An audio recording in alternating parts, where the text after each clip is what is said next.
I'm telling you, first trimester, I would have wanted to be on my mat leave already. Like, I'm not even joking.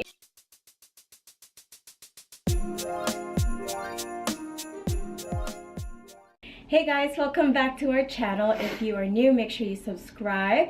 Today we are going to be doing a pregnancy update, and we haven't really had the chance to do a sit down update with you guys because this pregnancy pretty much just took over our lives. But this is not going to be our typical bump date. We will definitely go through my first trimester symptoms, but I'll do it very quickly. But what I really wanted to highlight was to have Trevor here with me and for him to be able to talk about how his experience has been so far, because this is our first pregnancy, and we typically hear a lot from the moms when it comes to bump dates, but hardly do we ever hear from the dads, and you are just as involved. So feel free to jump in whenever, but before that, I will quickly go over my first trimester symptoms. So, Mux. He doesn't want you to go over anything. He just wants me to take him out. Yeah, if you guys hear some whining, it's our dog. Anyways, first trimester symptoms, I would say even before we found out that I was pregnant, and when we did find out that I was pregnant, which by the way, if you haven't seen that yet, we'll link it right here. But my symptoms were pretty much the symptoms that I would typically get during PMS. So that would be bloating, sore breasts, and pimples. That's basically typical, as well as mild cramping and some spotting. So when it came to bloating, that was kind of a bittersweet symptom, because Trevor would know that I would get really excited thinking that I'm already showing, because I would get super bloated and big, but I would pretty much just shrink back to my normal size. So during the first trimester, I actually really wasn't showing. It was just bloating, so that was that. And then when it came to pimples, you know, this whole pregnancy glow that people are talking about, I didn't have it. I don't have it. The only thing that was glowing were my pimples. So yeah, it has definitely calmed down a little bit now that I'm in the second trimester, but that was definitely a big thing in the first trimester. So when it came to the bleeding and the cramping, that was actually more of a concern. So we did end up going to the emergency for that. Again, we did vlog about it if you haven't had the chance to check that out. On the 5th week, my nausea hit. And when it hit hard. It was, I hate talking about it because it's just like the worst thing. And I was nauseous all day long.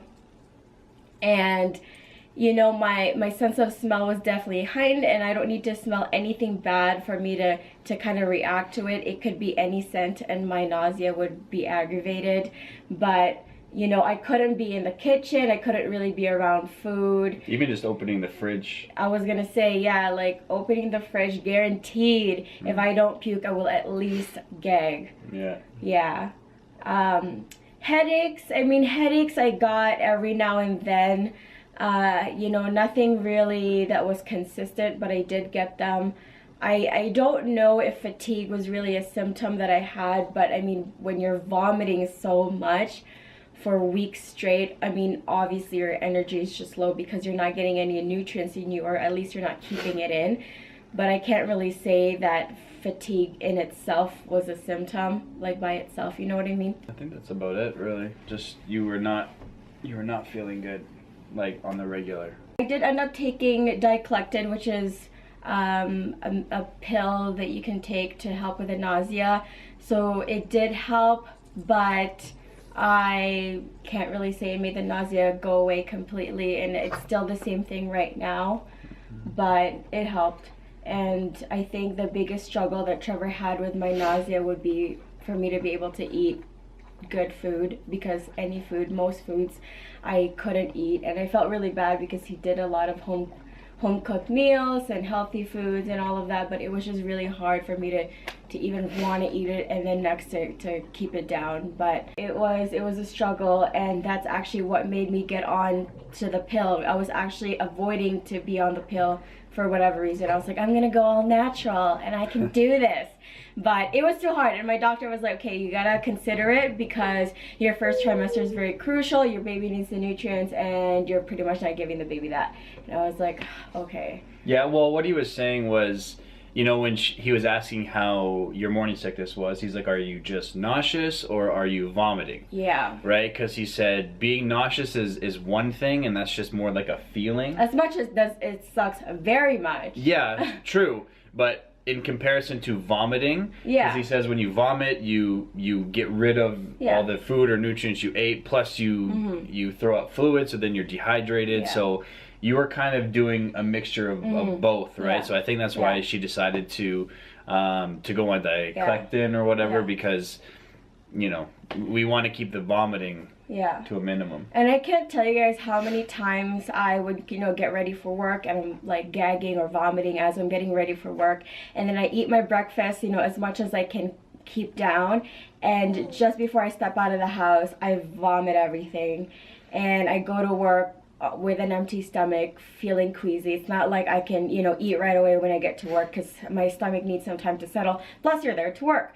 So it was so hard. I'm telling you, first trimester, I would have wanted to be on my mat leave already. Like, I'm not even joking. It was extremely difficult being at work. One symptom I'd have to say that I do not have, which is probably Trevor's favorite, which is, you know, I'm not really moody, I'm not emotional, I'm not pissy or anything, and I absolutely love it. I have not been this emotionally stable in so long. No, because you know what, during PMS, I'm always like sensitive, and that's normal, but I have not been that way during this pregnancy so far. It has just been so good for that. Yeah, it really has been, and I hear, you know, when I talk about it at work and some of the other coworkers, guys and stuff like that, they're just, you know, they would tell me stories about just how their wives are just ridiculous, and they'd be like over here one minute and then over here the next, and one day they're happy and then the next day they just, you know, want to rip their heads off for no apparent reason, right? And yeah, like to what you said, it's been amazing. And even before, like, you're pregnant, when you're like on like PMS or anything like that, it wasn't bad even then, you know what I mean? But yeah, honestly, she's been amazing as far as her whole attitude. It's been, I guess, frustrating at times dealing with the nausea, but you know, overall it's just been she's really tried to just take the experience in, and just, you know, she's wanted to be a mom for so long, and she's so happy right now that she's getting that chance. So it's amazing. It's awesome. You're doing a good job. I mean, I'd have to say our pregnancy experiences are a little bit different. It's funny that you're saying, oh, like she's really taking it in and she's excited about it or whatever, which I am, but I have to say I've had a hard time enjoying the pregnancy because of the nausea. Oh, and I forgot to mention, I actually did get a cough and a cold twice during this pregnancy already, within just a span of like weeks. Well, like when I was like 13 or 14 weeks pregnant, somewhere around there, I already got sick twice. It was horrible. My immunity was definitely low. So yeah, sorry to be jumping back and forth. But another really weird symptom that I have to say that I did not know about, that I wasn't expecting. Okay, we're all adults here, so it's okay, I can say it. If you're watching us and you're a part of our channel, I really do hope you're mature. It is a vaginal discharge. I did not expect that at all. I mean, we always hear about the typical pregnancy symptoms of like nausea, moodiness, and all of that, cravings, but nobody ever talks about vaginal discharge. That was such a surprise to me, but yeah, that was that. So you have had a hard time with the nausea because you couldn't feed me what you wanted to feed me. I think honestly that was, it is the toughest part, because you know, when she became pregnant, I kind of took it upon myself, I guess just with my personality and trying to be like a health conscious person. As soon as I found out she was pregnant, I started doing research on like prenatals, you know, and what is like the best prenatal, and you know, prenatals derived from whole natural foods as opposed to laboratory type ones, and you know, which ones would be better for you and like the stomach and being able to digest, but then also, you know, what does the baby need? And you know, I just really kind of immersed myself in, you know, I started learning about folate and iron and the importance of all of these things. So then of course I tried to incorporate those into your diet, because of course I want you know, a healthy baby and obviously a healthy mother as well. But you know, those are, I felt like that was the only way that I could really contribute. Like, what else am I supposed to do, right? I can't. Yeah, and obviously besides the prenatals, he did that towards my meals as well. Yeah, for sure. Like, I tried to give her greens and vegetables and just everything that I would read about fruits, like good fruits that would be good for you and the baby. But then, like she said earlier, the frustrating thing was, you know, I would, and it takes time, you know, it takes effort, you know, you got to buy the groceries and you got to like prepare and cook and you got to do it on a daily basis sort of thing. And then when you go through the effort of packing it, sometimes staying up late when you got to get up early in the morning, and then when she comes home from work and she like gives me her Tupperware, it's like full. And I'm just like, did you eat at all? And she's just like, well, I mean, I tried. And it was kind of like, I think one of the struggles for me was I was concerned, like, oh, you're not eating. So if you're not eating, that means the baby's not eating, and you know, it's not getting nutrients, and it can like have these, you know, birth defects from lack of folic acid or folate or whatever. And so, I mean, that was kind of causing me stress because I'm just like, I don't, you know, I want a healthy baby. So I remember one time I went to the pharmacist and I was talking, or to the pharmacy, and was talking to the pharmacist, and she was just like, the mental stress is more harmful to the baby than eating. So, you know, she's like, make that your focus, and, you know, make her comfortable. And if she doesn't eat, like, everything you cook her, don't worry about it. If she has a craving for like a cheeseburger or something that's not healthy, you know, don't you know, go off on her that it's not healthy and this and that, and you know, then that's why I tried to encourage her, and it came at the right time, because I remember that particular night she was just really, I was sick. You were sick, you were overwhelmed, and I had a cough and a cold, and then I was blaming myself. I, you know, felt really guilty about it and all of that. So yeah, it definitely happened at the right time, and that would be like the one pregnancy conflict that Trevor and I had, was that he just wanted to like feed me all these good stuff, which obviously, you know, makes sense, but I had such a hard time eating just about anything, so that was really hard, and he didn't understand it. So, I mean, it took a random pharmacist for Trevor to understand. And I mean, but still, it's, I find myself still honestly trying to fight it, and I think that's my experience through this whole thing is the nutrition part, because I feel like that's the only thing that I can really contribute. Yeah. You know what I mean? Yeah. I mean, everything else it hasn't been stressful in the sense, like, I don't want to be at work instead of at home because, you know, you're just ridiculously crazy, like, with your attitude and things like that, because you haven't been. It's been a joy being home, and yeah. So, yep.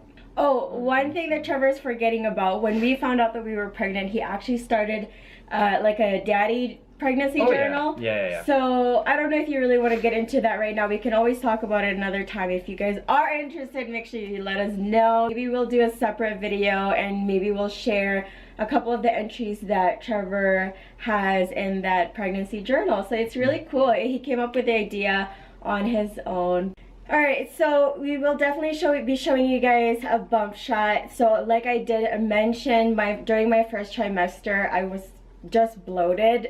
I'll just show you the one photo, because that's basically how my stomach stayed during the first trimester, and then lots of bloating. But just keep in mind that I never had a flat stomach to begin with, so the little bump that you'll see in the photo, that's just my normal belly. And now currently I am 16 weeks pregnant, so I'll be able to show you guys that comparison. I'm definitely showing more now. Ever since I hit, I think, like 15 weeks, I definitely saw some growth that's more permanent. It's not bloating. Yay!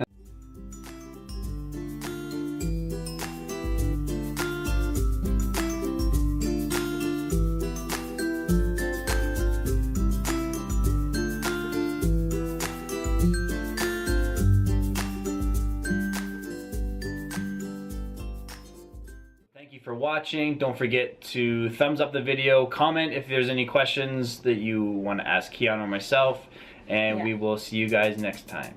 Bye.